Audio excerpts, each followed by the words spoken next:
Napag-usapan natin sa nakaraan nating content ang patungkol kay Nostradamus at natampok na rin natin ang patungkol kay Pope Francis bilang huling papa ayon sa propesiya ni Saint Malakay.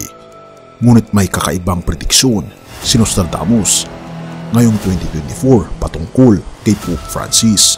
Ito na nga ba ang katuparan sa propesiya ni Saint Malakay? At ano ang koneksyon nito sa katapusan ng mundo? Atin itong pag-usapan, mga kaibigan. Ngunit bago ang lahat, ito ang ilan sa mga prediksyon ni Nostradamus sa taong 2022 at 2023. Nagulat ang mundo sa mga malalakas at pagbabago sa ekonomiya sa nakalipas na mga panahon, kung saan ang patuloy na pagtaas ng halaga ng pamumuhay ay nag-aapekto sa lahat, mula sa pagkain hanggang sa petrolyo. Mukhang inaasahan ito ni Nostradamus nang kanyang ipahayag ang kanyang malungkot na hula. Ang halaga ng bushel ng trigo ay aakyat ng napakataas hanggang sa kakainin na ng tao ang kanyang kapwa-tao. Sa kabutihang palad, ang hulang ito ay nanatiling pawang metaphor lamang, ngunit ito ay malinaw na tumutukoy sa pang-araw-araw ng mga pagsubok sa pinansyal na nararamdaman kamakailan lamang, kung saan ang mga ulat noong nakaraang taon ay nagpapakita kung gaano karaming mga taong may mababang kita ang napilitang pumili sa pagitan ng pagkain o pagpapainit. At ito ang prediksyon ng klima sa 2024. Hindi natin kinakailangang hintayin si Nostradamus upang sabihin sa atin na ang kaguluhan sa klima ay patuloy nang nagaganap, kung saan ang malakas na bagyo, sunog at pagtaas ng temperatura ay malawakang iniulat ngayong taon.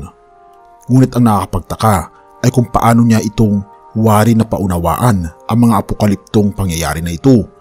Maraming siglo na ang nakakaraan. Ang tuyong lupa ay magiging mas tuyo pa. Ito'y kanyang hula sa isang kwarteta at magkakaroon ng malalaking baha. Sa ibang dako, nagbabala siya ng napakalaking gutom dulot ng mapanirang alon. Ang huli, maaaring tumutukoy ito sa isang tsunami na wawasak sa agrikultura at magbibigay daan sa sakit at gutom. Kung ang mga pangitain na ito ay tumpak, maaaring magdulot ng mas malaking kaganapan sa klima sa 2024 kaysa sa marami ng kinatatakutan. Ika pa sa prediksyon ni Nostradamus sa 2024, mga mamahayag, ekonomista at mga eksperto sa geopolitics ay sumulat ng mga buong pagsusuri hinggil sa pag-angat ng China bilang isang pandaigdigang kapangyarihan at kung paano nito binabago ang kabigatang pampolitika sa mundo. Marami sa kanila ang lumalayo pa, nagsasabing ang alitan sa pagitan ng Estados Unidos at China ay katumbas ng isang bagong Cold War.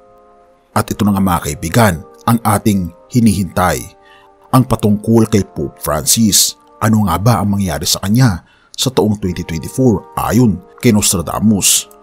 Magkakaroon daw ng bagong papa sa taong 2024. Si Pope Francis ay kasalukuyang sa kanyang mga kalagitnaang 80s at may mga suliranin sa kalusugan kamakailan lamang. Maari ba maganap ang pagbabago kay Pope Francis?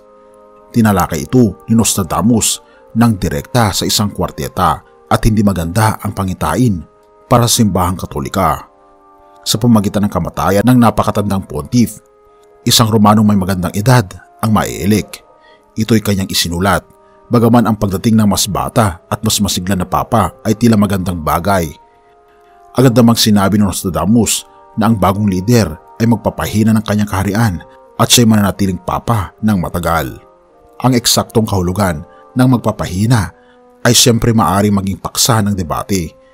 Ibig sabihin ba nito na ang impluensya ng simbahan ay magiging mas mababa o may mas malaking eskandalo na naghihintay? Panahon na lang ang magsasabi. Ngunit kung tutuusin ayon kay Nostradamus, ang dekada ng 2020 ay magpapatuloy na magdadala ng masalimuot na nakakainteres na mga panahon para sa ating lahat. Ngunit aking nga nabanggit mga kaibigan na hindi 100% ay nagiging totoo ang prediksyon ni Nostradamus. Ibig sabihin lamang nito ay hindi siya tunay na propeta. Ngunit maaari nating tingnan ang kanyang mga sinasabi batay lamang sa banal na kasulatan. Na tunay nga mga kaibigan, tayo ay nasa huling kapanahunan na. Bagaman si Nostradamus ay gumagamit ng sorcery at hindi galing sa ating Panginoong Diyos, ang kanyang mga hula, makikita natin na tila baga tayo ay parating na talaga sa huling kapanahunan na binabanggit sa unang Timoteo na magiging delikado ang ating mga panahon bago darating ang ating Panginoong Hesus sa pangalawa. Kaya naman tayo mga kaibigan ay kumapit sa ating Panginoong Diyos. Isaiah 41 verse 13. Ako si Yahweh na inyong Diyos ang magpapalakas sa inyo. Ako ang nagsasabi, huwag kayong matakot at tutulungan ko kayo. Purihin ang ating Panginoong Diyos sa kanyang pangako na tayo ay tutulungan niya at papalakasin niya habang tayo ay papalapit sa huling kapanahunan. Kumapit ka kaibigan sa pananampalataya at huwag mo itong bibitawan. Purihin ang ating Panginoong Diyos at salamat kaibigan sa iyong panonood. Tayo manalangin. Ama naming banal, makapangyarihan naming Diyos, kami po'y lubos nagpapasalamat sa inyo dahil ginagabayan niyo po kami. Dahil inililid niyo po kami Panginoon sa landas patungo sa langit na bayan. Sa landas na kung saan alam po ninyo Panginoon ang mas makakabuti sa amin. Tulungan kami Panginoon na isaalang-alang ang amin pong hinaharap kasama po ninyo.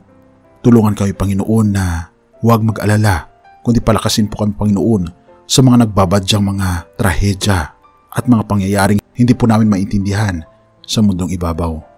Salamat Panginoon sa inyo pong proteksyon, pag-aalala at pagmamahal sa amin. Patawarin po kami sa lahat ng aming pagkukulang at pagkakasala, pagkat ito aming samot hiling sa matamis na pangalan ng aming Panginoon Hesus. Amen.